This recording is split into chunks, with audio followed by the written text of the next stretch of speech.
Judas, eu vou ler verso 4 até o verso 16, do 4 ao 16. Judas, verso 4, o único capítulo, né? Até o verso 16, eu vou ler com vocês. Eu estou lendo na versão que eu não me lembro agora, na Almeida Corrigida. Diz assim: porque se introduziram alguns que já antes estavam escritos para esse mesmo juízo, homens ímpios, que convertem em dissolução a graça de Deus e negam a Deus, único dominador e Senhor nosso Jesus Cristo. Mas quero lembrar-vos, como a quem já uma vez soube isto, que havendo o Senhor salvo um povo, tirando da terra do Egito, destruiu depois os que não creram. E aos anjos que não guardaram seu principado, mas deixaram a sua própria habitação, reservou na escuridão e em prisões eternas até o juízo daquele grande dia. Assim como Sodoma e Gomorra e as cidades circunvizinhas, que, havendo-se corrompido como aqueles e indo após outra carne, foram postas, por exemplo, sofrendo a pena do fogo eterno.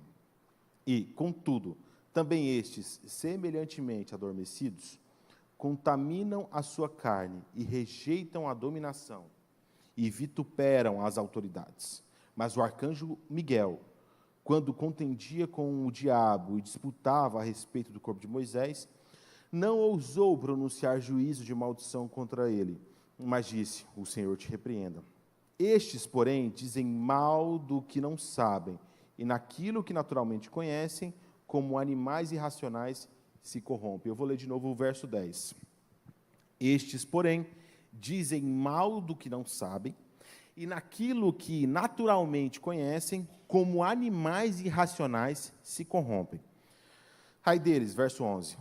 Porque entraram pelo caminho de Caim, e foram levados pelo engano do prêmio de Balaão, e perecerão da contradição de Corá.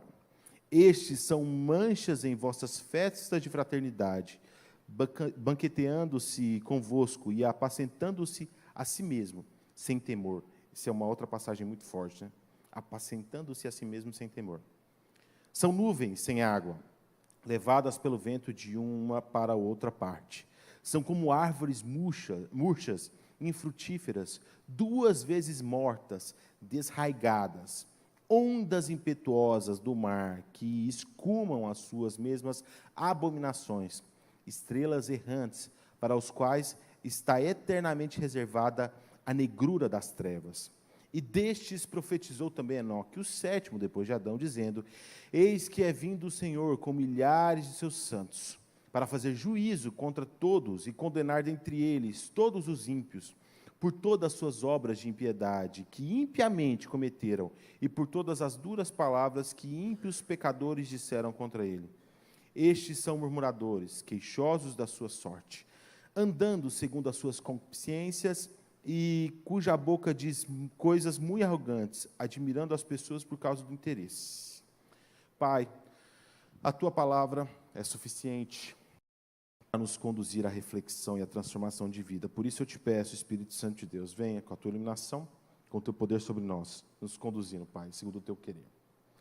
Queridos, provavelmente você deve ter ouvido falar, porque tomou as mídias sociais, né? Tomou as mídias convencionais também, aquele caso, o caso Epstein. Caso você não saiba, eu vou fazer um brevíssimo resumo do que aconteceu. Jeffrey Epstein era um bilionário americano muito influente, muito famoso nos bastidores dos Estados Unidos, porque ele detinha o poder de administração de várias fortunas do mundo, né? E esse homem era muito influente, conhecido de várias pessoas. Em 2017, se eu não me engano, ele foi preso.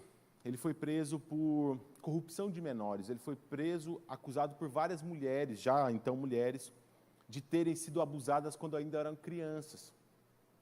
Esse homem foi preso e em 2019 ou 20, ele misteriosamente, numa cela de segurança máxima, onde não podia entrar nem cadarço de tênis, e nem toalha, nem nada, ele apareceu enforcado, sumiu.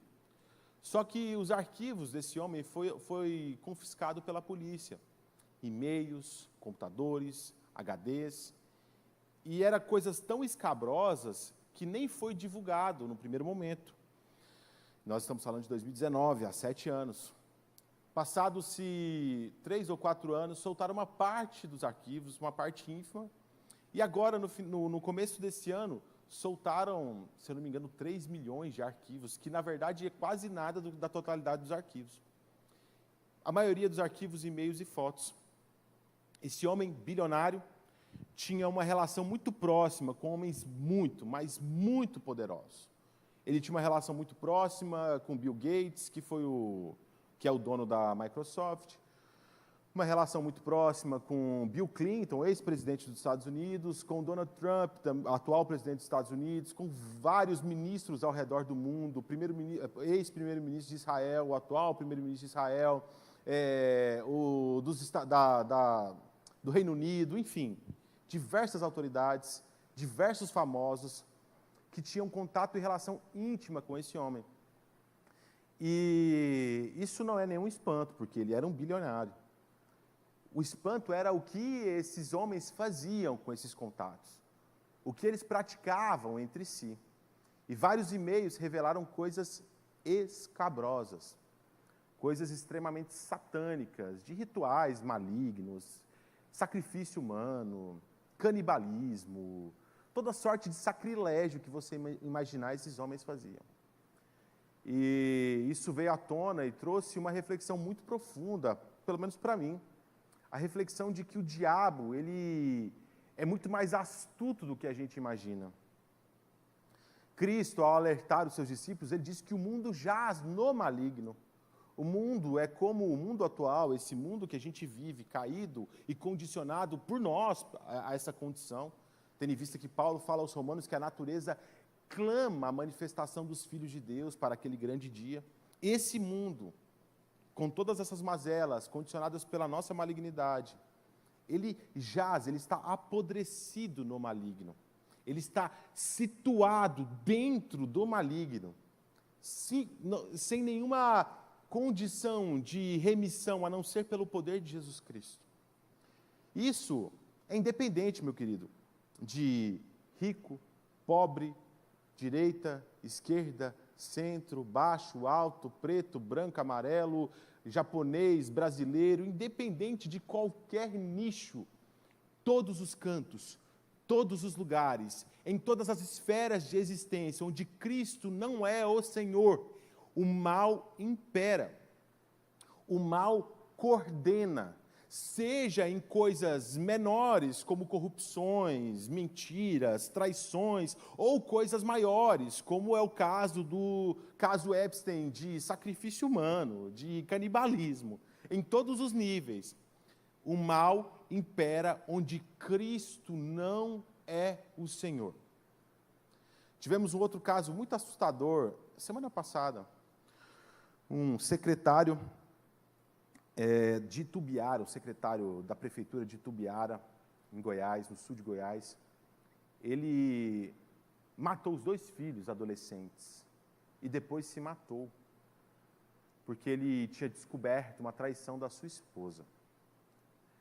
Quando a gente olha para essas coisas, nós precisamos trazer à nossa memória a seriedade do que nós estamos vivendo. Eu vou fazer um breve resumo dos versos que antecede o verso que eu vou começar a expor, a partir do verso 4. Vou falar um pouquinho sobre o verso 1, 2 e 3, só para recapitular e introduzir vocês dentro da carta. A primeira coisa que nós temos aqui muito interessante é o remetente da própria carta, lembrando que isso é uma carta. No verso 1, Judas diz: Judas, servo de Jesus, irmão de Tiago, aos chamados, queridos em Deus, Deus Pai, e conservados por Jesus Cristo. Primeira coisa que nós temos aqui é a apresentação de um homem banhado em humildade. Um homem que sabia exatamente quem ele era. Ele cita aqui o seu irmão, provavelmente o irmão mais velho, que era Tiago, o mesmo Tiago que escreveu uma carta e que era o grande líder da igreja de Jerusalém. Tiago, que tinha a alcunha, o apelido de ser conhecido como joelho de camelo, tendo em vista a grossura do seu joelho de tantas horas que ele ficava prostrado, orando por Israel. Esse Judas, que é irmão de Tiago, também era o irmão de Jesus, assim como Tiago. E ambos, em suas cartas, no remetente das suas cartas, não se colocam como irmão de Jesus. Eu sempre cito isso, que se fosse eu, já ia puxar aquela carteirada, falar assim, eu, Alexandre, irmão de Jesus Cristo, que estou falando com vocês. Mas não. Eles pousam no seu lugar devido, servo de Cristo. É muito belo, muito profundo essas primeiras palavras desses dois homens. O remetente da carta já nos ensina uma lição valiosíssima. Saiba o seu lugar. Saiba quem você é. Sobretudo, saiba quem é o Deus que você serve. Tenha noção do peso, da glória, do Criador que te escolheu e te amou, que morreu na cruz por você. Tenha essa consciência. Não trate Jesus como um amigo descolado, como um amigo legal. Jesus é o seu Senhor. Jesus é quem comprou a sua vida. Jesus é aquele que foi até a morte, morte de cruz, em favor dos seus pecados, sem ter absolutamente nada para ganhar de você. Esse é o Jesus ao qual nós declaramos. Precisamos trazer ao nosso coração constantemente a convicção, a certeza e, sobretudo, o lugar devido de quem nós somos e quem Jesus é. Existe um desrespeito ao se falar de Jesus por vezes. Existe uma aceitação em tratar Jesus como uma força mágica, um mantra que eu cito o nome, sangue de Jesus tem poder e acabou. Não, nós estamos falando do Senhor do universo. Aquele ao qual toda a criação está sustentada sobre Ele. E que de igual modo, sendo infinitamente infinito, mandou o seu Espírito habitar dentro do meu e do seu coração. Esse Cristo que me chama pelo nome, te chama pelo nome, e te amou mesmo quando você ainda era inimigo dele. Te amou. Aquele Cristo que é a materialização do amor do Pai. Como João diz, as palavras do próprio Cristo, né? Deus amou o mundo de tal maneira que enviou o seu Filho. Quem é esse Filho? É Jesus Cristo de Nazaré. Por isso que é muito importante nós olharmos para o remetente dessa carta e já aprender aqui.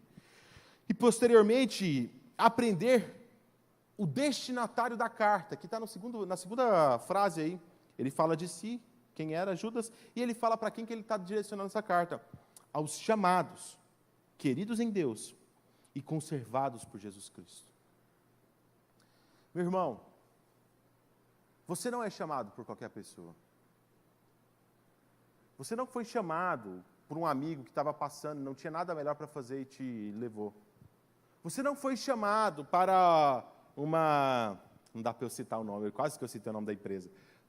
Chamado por uma reunião de uma pirâmide de negócio, de um café muito legal, para você entrar num grande empreendimento. Não. Quem te chamou foi o próprio Criador. É isso que Judas nos traz à memória. Ele escreve essa carta não é para qualquer um. Ele escreve essa carta não é para qualquer pessoa. Ele escreve essa carta para os chamados. E os chamados pelo próprio Criador. Existe sobre a sua vida, meu irmão, um chamado de Deus. Existe sobre a sua história uma escolha direcionada pelo próprio Criador.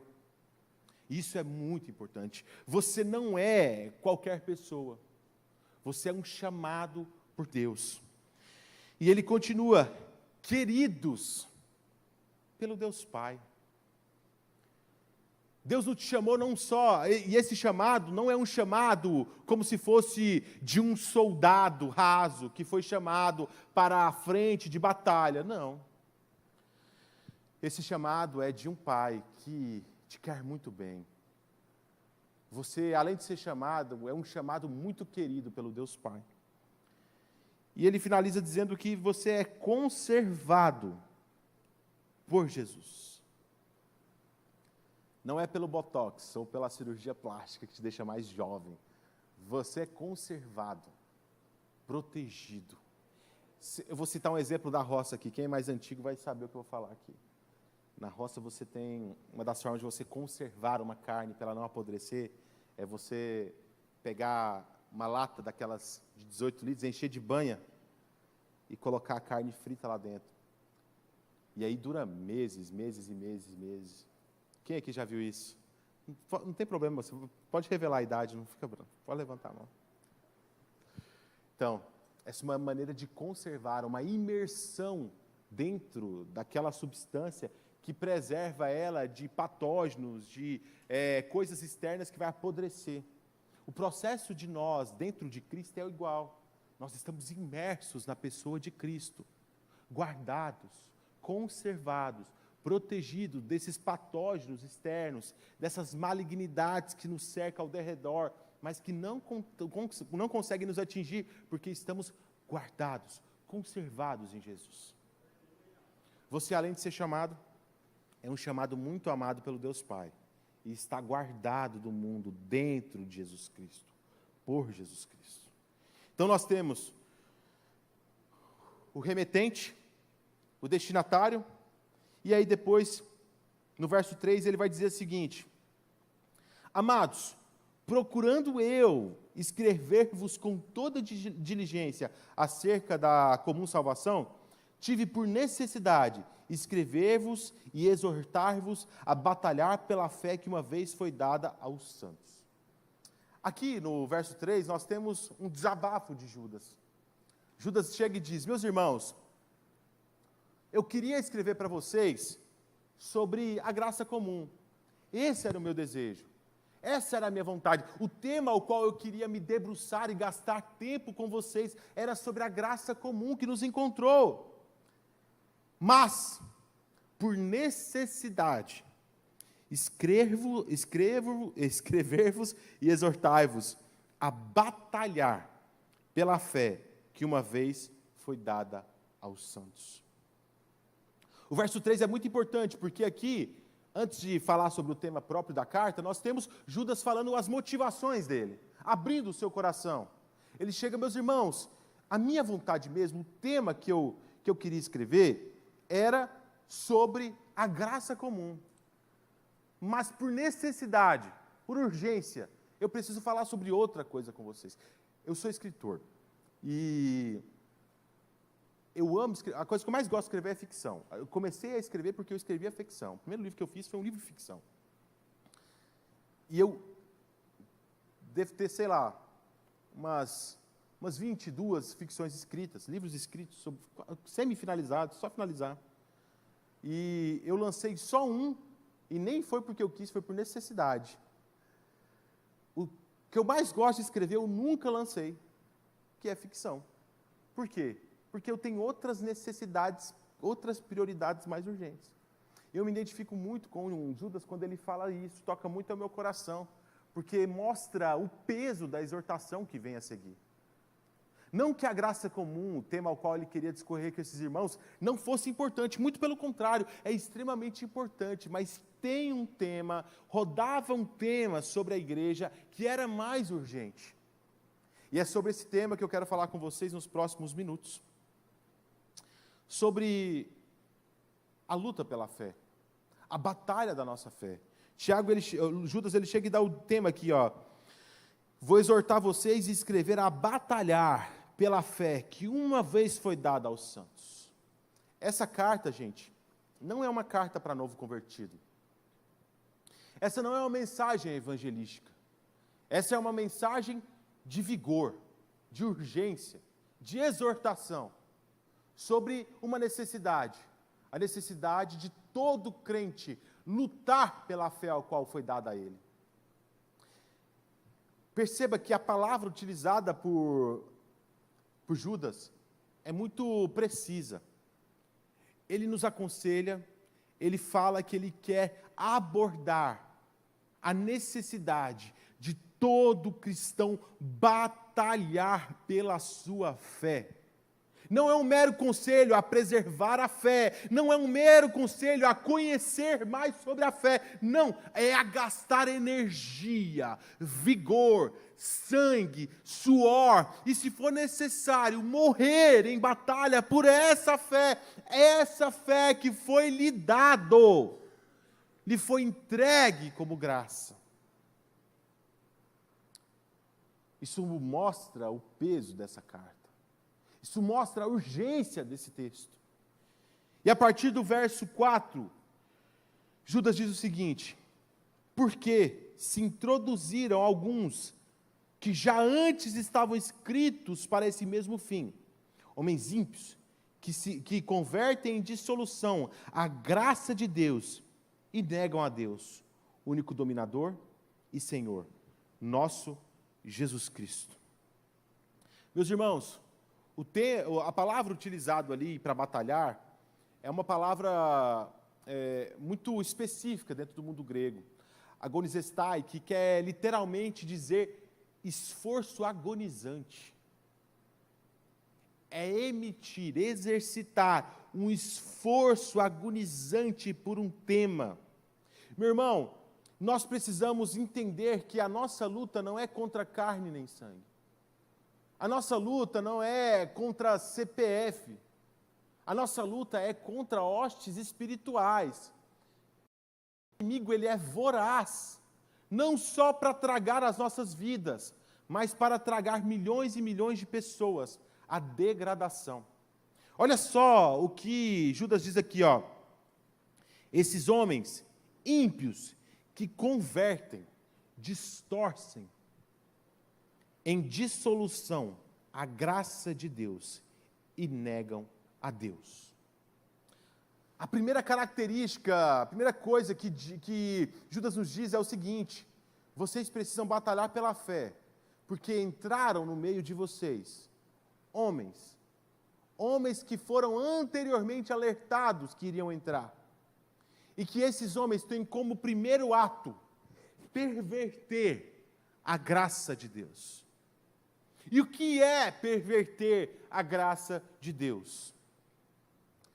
É você pegar aquilo que foi dado a nós como salvação, o sangue e o corpo de Cristo, e transformar algo que não necessariamente tem outra forma, mas tem outra finalidade. A graça de Deus tem uma finalidade só: a salvação. A graça de Deus nos encontrou para a salvação, nos foi dada mediante a fé para a salvação, e não para a libertinagem, e não para a vida dissoluta. E o que nós mais vemos são pessoas que olham para a graça de Deus, para o Evangelho, e estão dispostos a viverem dissolutamente. Um dos conselhos mais poderosos que Judas nos traz aqui é que o inimigo da igreja, a ameaça da igreja, não é necessariamente externa. Ela está dentro. Ela surge sorrateiramente.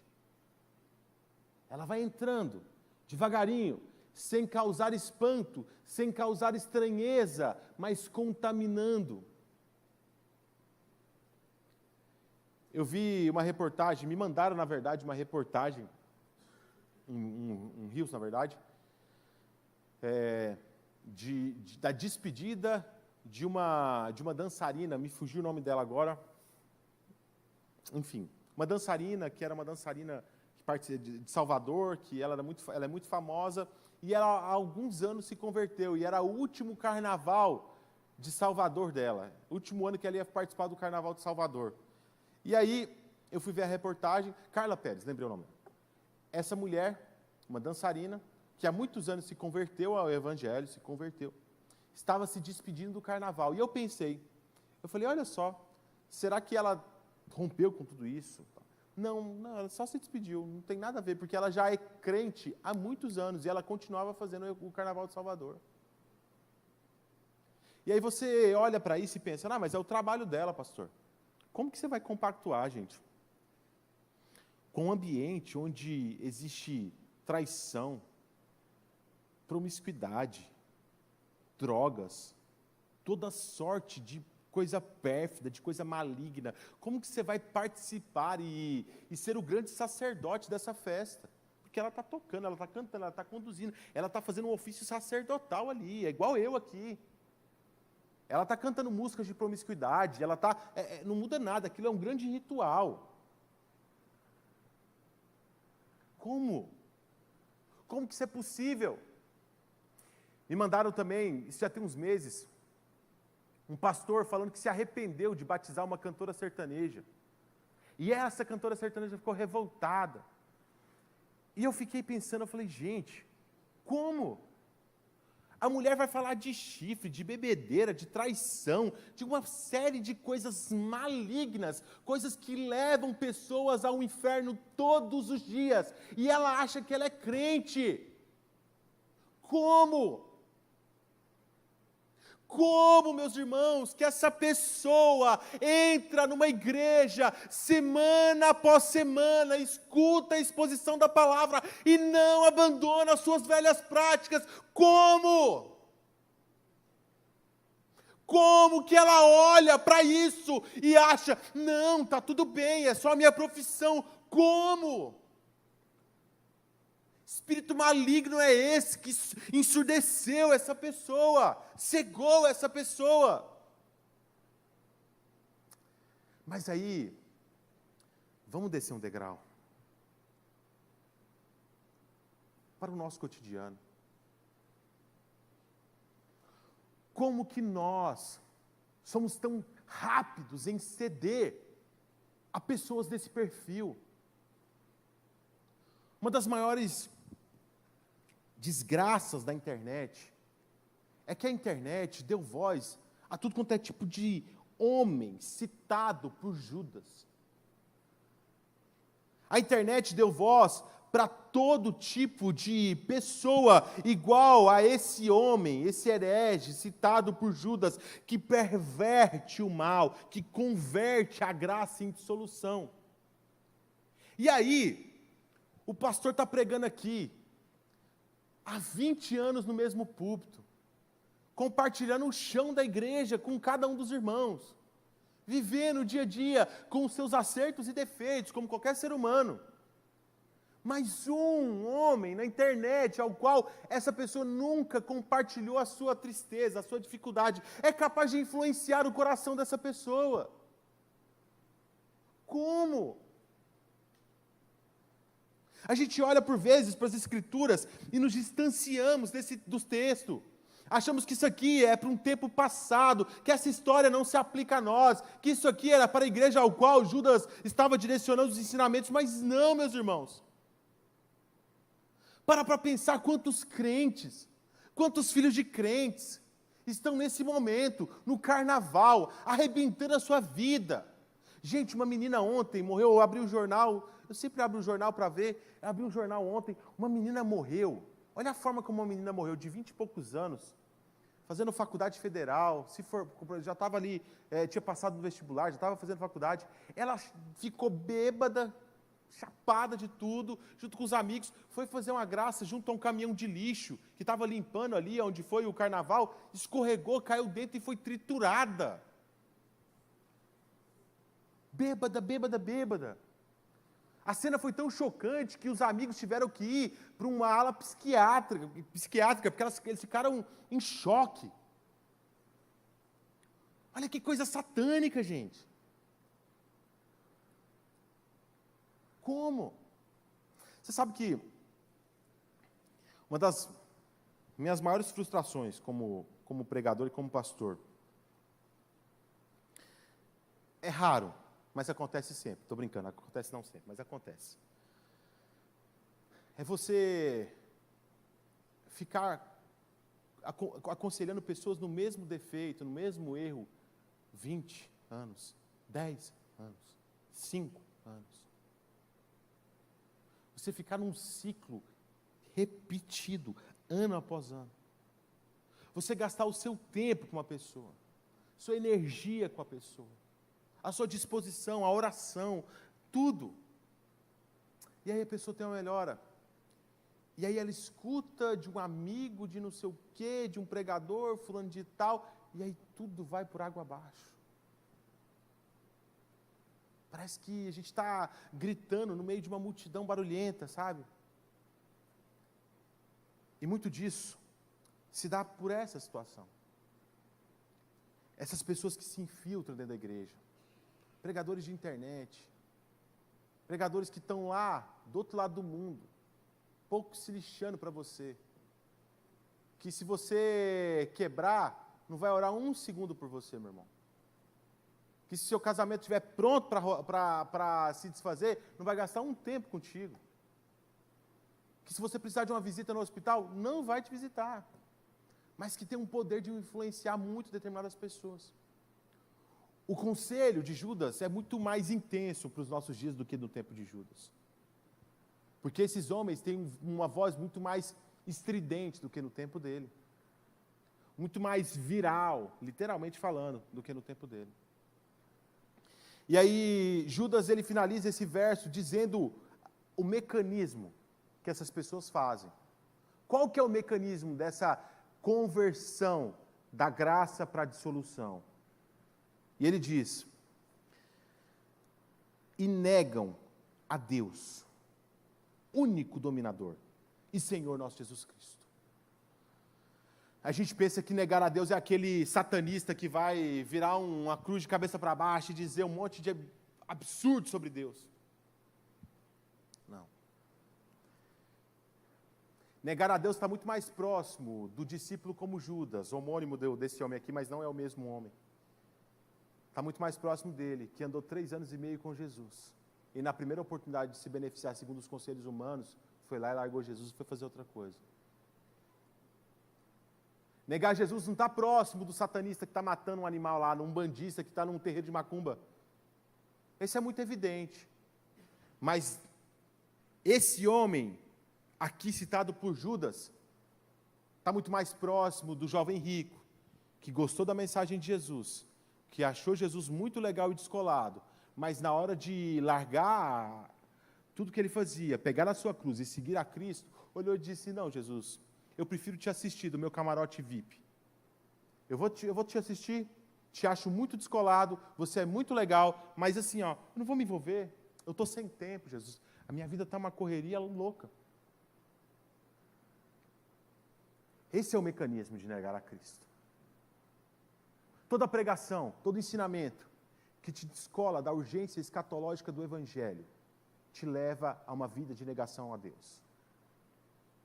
Toda pregação e evangelho que não te traz a urgência que Jesus pode voltar daqui 1 segundo, ela nega a soberania de Deus.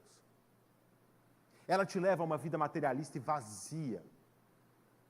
Uma vida egoísta. Ah, mas pastor, eu tenho que trabalhar. Eu também tenho que trabalhar, eu tenho um filho pequeno. R$2.000 de plano de saúde para mim, para minha esposa e para ele. Fica doente, gente. Quem tem filho sabe. Compra um tênis para você ver o preço que é um tênis.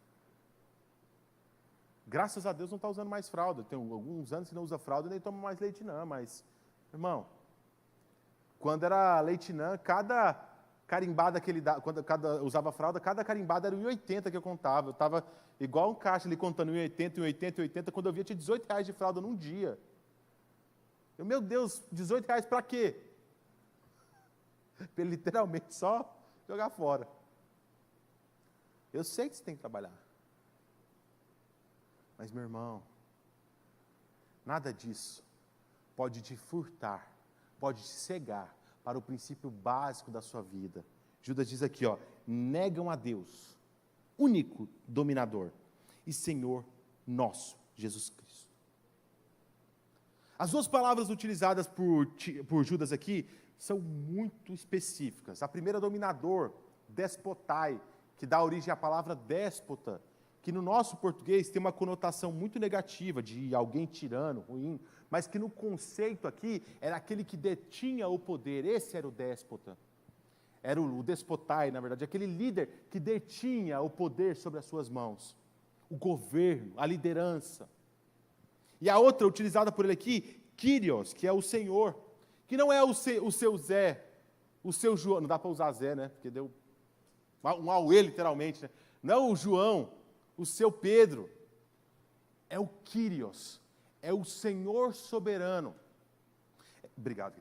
era um título específico para os Césares. E que, propositalmente, foi utilizado aqui por Judas para definir quem é o nosso Deus, para definir quem esses homens estão negando, para nos escancarar que quando a gente age segundo o conselho desses homens, nós estamos negando não é qualquer poder, nós estamos negando não é um anjo, é o despotai, o dominador e o Kyrios, o Senhor de toda a existência. Olha o nível de loucura que é isso. Olha o absurdo que é você viver os seus dias, viver a sua vida, viver o seu trabalho, viver os seus sonhos, viver os seus negócios, o seu casamento, a criação dos seus filhos, o seu estudo, viver toda a sua existência alheio, achando que você não precisa de Deus. Meu irmão, o que seria de nós se o favor de Deus se afastasse 5 centímetros do nosso nariz? A gente ia morrer afogado, sem ar. O que seria de nós se o favor de Deus se afastasse 1 metro de mim?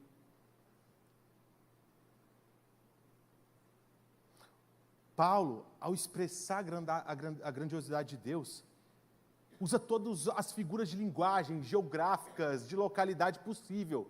A grandeza, a altura, a profundidade, aonde você for, eu estou lá.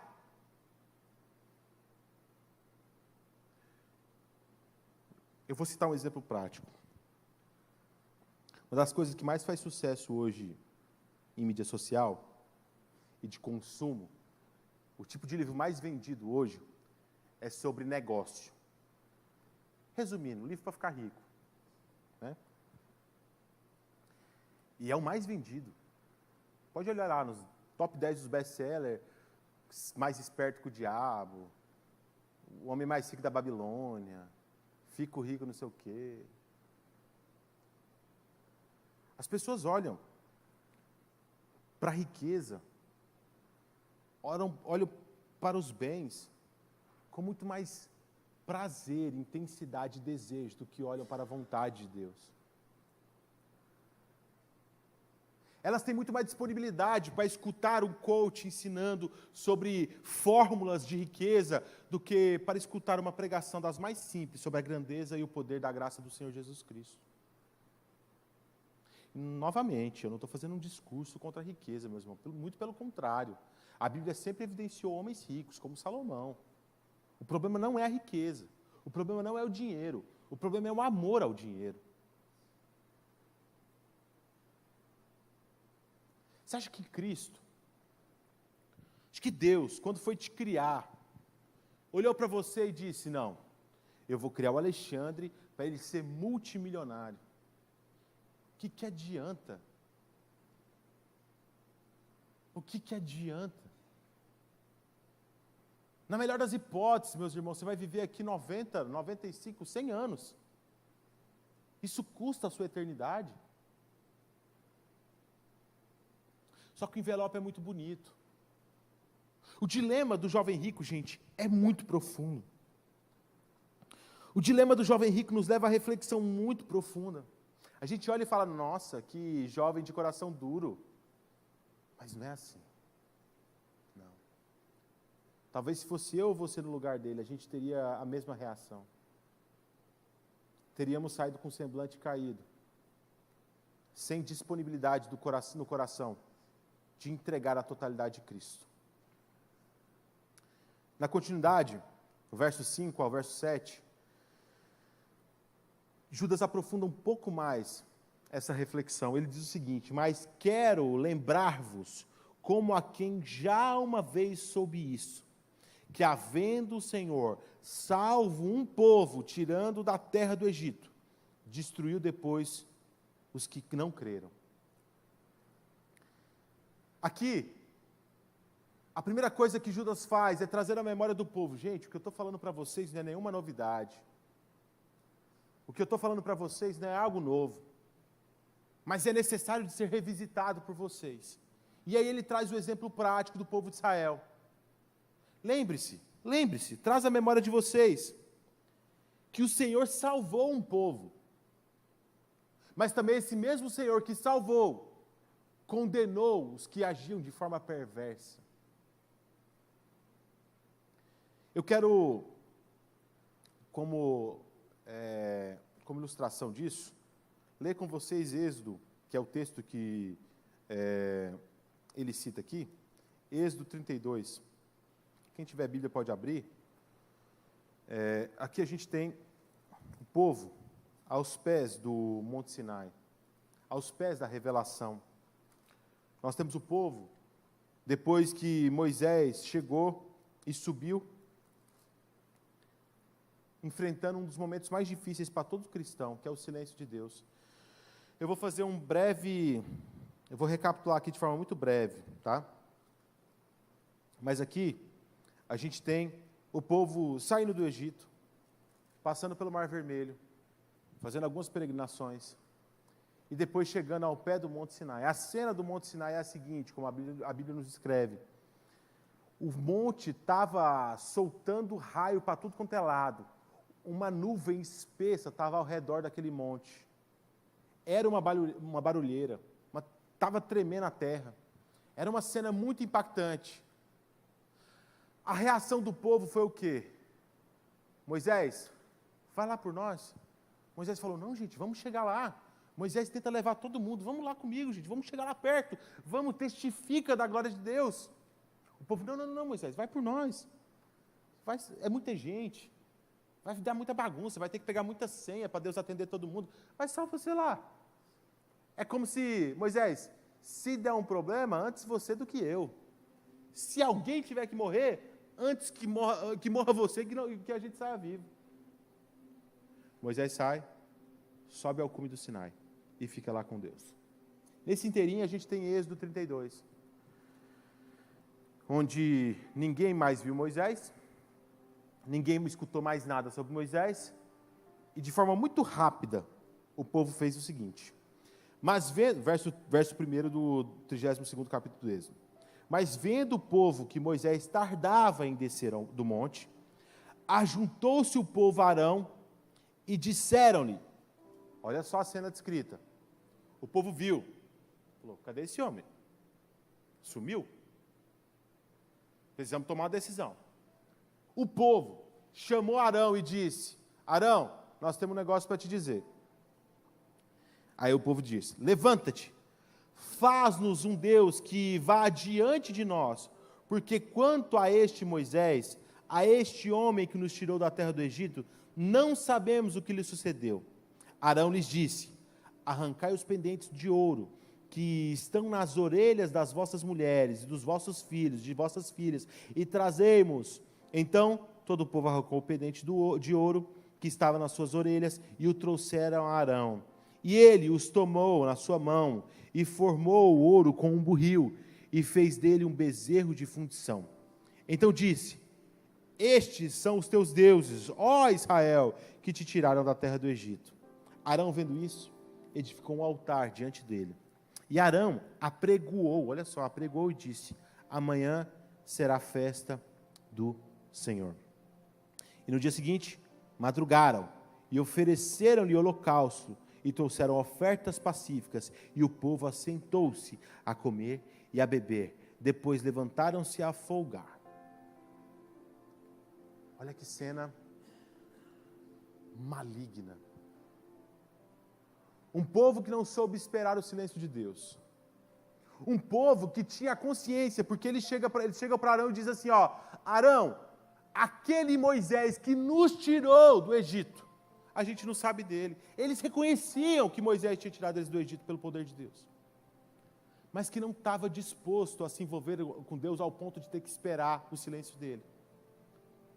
Obrigaram o sacerdote. Obrigaram um homem que anteriormente era o porta-voz de Moisés junto ao faraó. Era o homem que pegou o bastão e transformou em cobra. Era o homem que executava o grande porta-voz da libertação. Esse era Arão. Pegou esse homem e disse, Você precisa fazer para nós um Deus que vai adiante de nós, que vai à nossa frente. E a maior tristeza desse texto é Arão dizendo: beleza, traz todo o ouro que vocês têm. Olha que cena maligna. Olha que cena deplorável. Um povo cego, ansioso, imediatista. Uma liderança fraca, que não soube peitar o povo, porque provavelmente eles iam matar Arão. Como tentaram diversas vezes matar Arão e Moisés. Quando tentaram matar, tentaram tirar ele, como a sua própria irmã Miriam, que tentou tirar ele. Meus irmãos, se corromper não é um ato extremo unicamente. Todas as vezes que você não suporta o silêncio de Deus, todas as vezes que você não suporta a ação de Deus que foge da sua vontade, isso é um ato de corrupção. Isso é um ato de idolatria. Mas não, pastor, não tem nenhum santinho na minha casa, eu não tenho lá uma imagem de gesso que eu estou adorando. Não, mas você adora a sua vontade. O seu eu é uma grande estátua imaterial dentro do seu coração, que ofusca a glória e a vontade de Deus. O Evangelho não é decorativo, meus irmãos. O Evangelho não é fofinho. O Evangelho não vem puxado por unicórnios coloridos. O Evangelho é uma mensagem de renúncia. É uma mensagem de morte para o mundo. Se Arão tivesse entendido a libertação, ele tinha batido de frente com aquele povo, e se necessário fosse, ele tinha morrido pela pureza, mas não, ele foi lá, fez. Quantas coisas que você faz no seu dia a dia, que é por pura pressão social, que assim como Arão foi pressionado pelo povo, você se sente pressionado e cede. Cede para juntar os ouros, cede para juntar o burril e começar a fazer, a organizar esse ídolo que corrompe a glória de Deus. Talvez no seu trabalho, um comportamento. Eu tenho um amigo que ele começou a trabalhar num lugar, ele é crente, estava passando por muita dificuldade, e aconteceu uma coisa muito específica na vida dele, que ele teve que recomeçar tudo, e ele foi trabalhar num lugar onde era um ambiente muito, muito sujo, assim, com muito palavrão, com muita coisa. E aí ele começou a xingar demais. E eu olhei para ele e falei assim: cara, o que está acontecendo, cara? Você não consegue falar 2 sentenças sem falar 10 palavrões, cara. Ele nem tinha se dado conta o quanto tinha sido corrompido. Não negue, não brinque com o lugar que você está inserido. Não brinque com as malignidades que te cercam. Não brinque com as influências que estão ao seu redor. Porque o mesmo Arão que foi escolhido por Deus para ser essa grande referência sacerdotal, foi o homem que construiu o bezerro de ouro. O bezerro de ouro, gente, não brotou do nada, não caiu do céu, não saiu do inferno. Imagina só o processo manual. Será que Arão, em nenhum momento, enquanto ele estava fazendo aquele animal, deplorava de uma imagem corrupta que feria a glória de Deus? Será que em nenhum momento ele teve um rompante? Gente, isso aqui é errado. Deus não me tirou para isso. A gente não foi liberto para isso aqui. Você quer voltar a comer lavagem? Aqui não teve nenhum rompante. Meu irmão, Deus não te chamou para ser igual a todo mundo. Deus não te chamou para o mundo te influenciar, mas não negue o poder de influência do lugar ao qual você está inserido. Se você achar que você é um super-homem, meu irmão, você vai se arrebentar. Tenha muito temor e medo. Tenha muito respeito e diligência na busca do Senhor constante. E a próxima figura citada por Judas são os anjos rebeldes. Ele começa falando do povo da terra, e ele mostra que a influência é algo tão satânico que corrompeu até seres imateriais que são os anjos. Ele chega e cita os próprios anjos. Esses foram influenciados. Influenciados pelo quê, gente? Por um discurso maligno. Por um discurso literalmente satânico. E aqui o texto diz, e os anjos que não guardaram o seu principado. Que é o seu principado? O seu domínio, o seu lugar, a sua honra. Eles não guardaram o seu poder. Mas deixaram a sua própria habitação. É igual o filho pródigo. Que olhou para o pai e disse, eu não preciso do meu pai.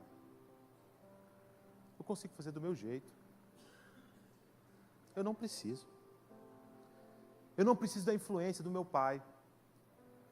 Eu não preciso dos ensinamentos do meu pai. Isso aqui é coisa passada. Isso é muito retrógrado. Eu sou espertão. Eu sou inteligente. Eu sou a nova geração. Meu pai é um homem velho. Ele não sabe o que ele está falando. Ele teve a petulância, olha só, a petulância de chegar e falar, pai, me dá o que é meu. O que era dele? Se herança só se dá quando morre. Ele estava tão cego, que ele pediu aquilo que nem era dele por direito ainda. Ultrapassando os princípios. O pai dele não estava morto, mas na mente dele, no coração dele, ele já tinha matado o pai dele. O desejo dele era de morte. Para quê? Para ele tomar posse. Aquilo que não era dele. A consequência todos vocês sabem. Meu irmão, não brinca com o poder do diabo de influenciar você. Tiago diz que se vocês temem a Deus, vocês não fazem mais do que a sua obrigação. Porque os demônios fazem ainda mais. Eles temem e tremem diante de Deus. Temer a Deus é mais do que a sua obrigação como cristão. Reconhecer as suas limitações é mais do que a sua obrigação como cristão. Tremer diante do mal é mais do que a sua obrigação como cristão. Reconhecer a sua fragilidade é mais do que a sua obrigação como cristão. Porque se você não reconhecer isso, o diabo vai te tragar, assim como ele tragou parte do céu. Você não é mais esperto que um anjo. Não é mais. Você não é mais esperto que o diabo. Se tem uma coisa que o Napoleão Hill errou, foi nisso. Mas você não é nem de perto mais esperto que o diabo, irmão. Ele está nesse papel de ser diabo, ó. Ele é profissional na arte do diabo. Ele faz isso há muito tempo. Ele já enganou gente muito mais inteligente que você. O Stephen Hawking era um físico, para quem não sabe, um físico que ele tinha uma condição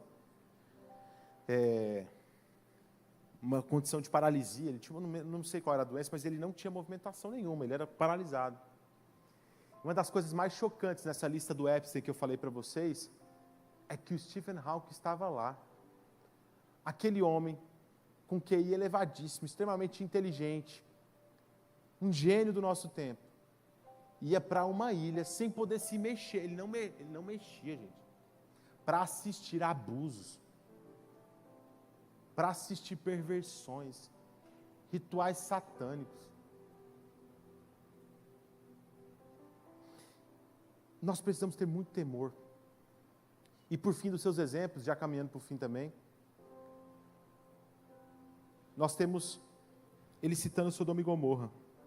No verso 7, assim como Sodoma e Gomorra e as cidades circunvizinhas que, havendo-se corrompido com aqueles e ido após outra carne, foram postas, por exemplo, sofrendo a pena do fogo eterno.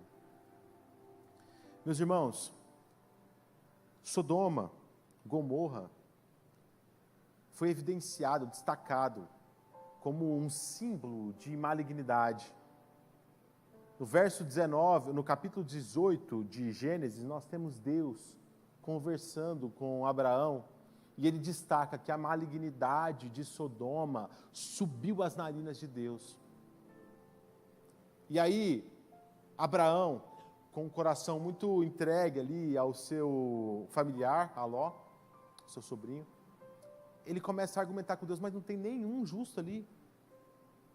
E Deus não responde. Nós temos relatos históricos, não especificamente de Sodoma e Gomorra, mas relatos históricos daquela região, de coisas bárbaras. Sacrifícios de criança, como a gente tem na própria Bíblia, o rei Manassés de Israel, que ofereceu o seu filho a Moloque, recém-nascido. Ele pegou uma criança recém-nascida e colocou num altar maligno de um demônio para morrer queimada, viva.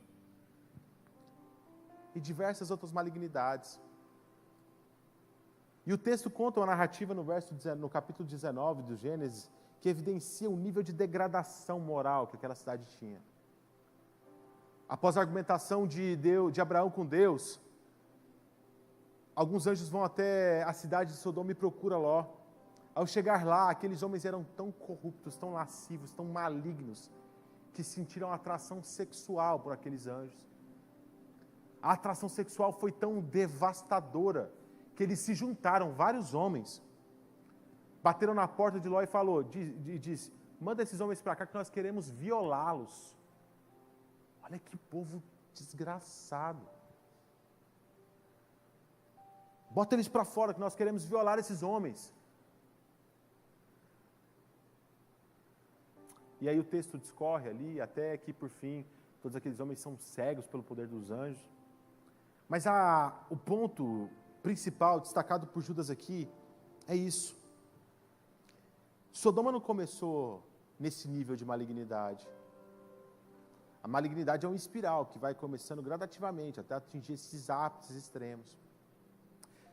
Mas Judas, até o verso aqui, nos traz um conselho muito poderoso, e aqui eu finalizo. Ele diz, não negligencie, não brinque com o mal que te cerca. Não ache que você é um super-herói contra o mal que te cerca. Não ache que você é capaz de resistir mais ao mal do que Sodoma foi. Não ache que você é mais capaz de resistir à idolatria do que o povo de Israel. Não ache que você é mais capaz de resistir às influências malignas do que os próprios anjos. Não ache isso. É o poder do sangue de Jesus, é o reconhecimento da soberania de Deus que vai fazer com que você tenha capacidade de resistir ao mal.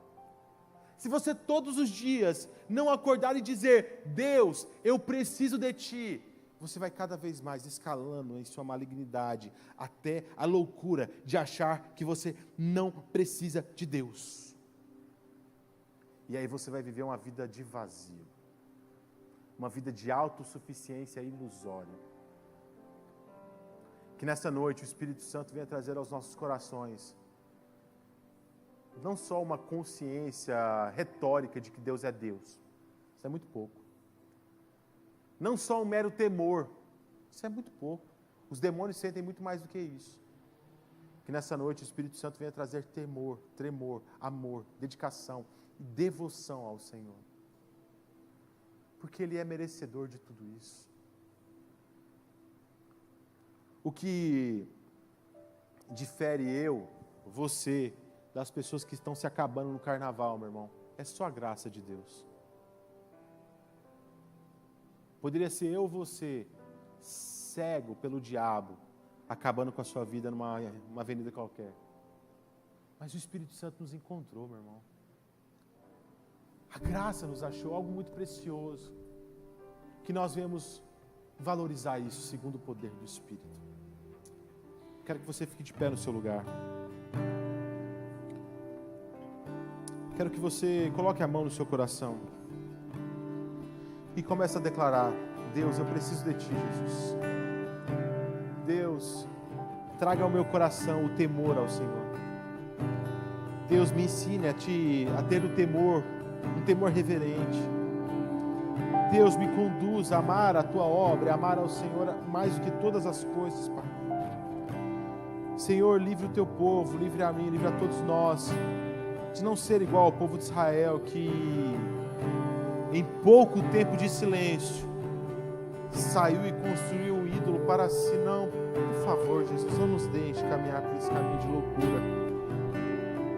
Não nos deixe, Senhor, ser como o filho pródigo, que diante da consciência de autossuficiência, olhou para o Pai e negou a sua necessidade do Pai.